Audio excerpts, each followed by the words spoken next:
గత ప్రభుత్వంలో ప్రభుత్వ ప్రధాన సలహాదారుగా ఉన్నటువంటి సజ్జల రామకృష్ణారెడ్డి, అలాగే ధనుంజయ రెడ్డి మీద, వీళ్ళ ఇద్దరి మీద కూడా కేసు నమోదవటం జరిగింది. ఇక వివరాల్లోకి గనక వెళ్ళినట్లయితే వీళ్ళిద్దరి మీద క్వార్జ్ గనుల తవ్వకాలకు సంబంధించి సైదాపురం గనుల యజమాని బద్రీనాథ్ కంప్లైంట్ ఇవ్వటం జరిగింది. గత ప్రభుత్వ హయాంలో సైదాపురంలో బద్రీనాథ్కి 240 ఎకరాల భూమి ఉంది. దాంట్లో 8 గనులు ఉన్నాయి, క్వార్జ్ గనులు.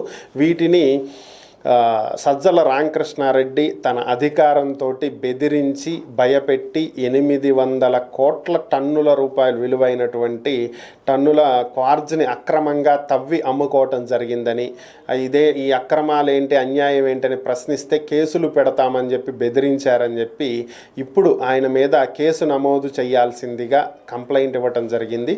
సో దీన్ని కంప్లైంట్ని అయితే తీసుకున్నారు, ప్రభుత్వం తరపున కంప్లైంట్ అయితే అందుకున్నారు. మరి దీని మీద కేసు ఎప్పుడు నమోదు చేస్తారు, ఏ సెక్షన్ల కింద పెడతారు ఏంటనేది అయితే తెలియాల్సి ఉంది. ఈ వివరాలు ఇంకా పూర్తిగా మనకు అందనటువంటి పరిస్థితి.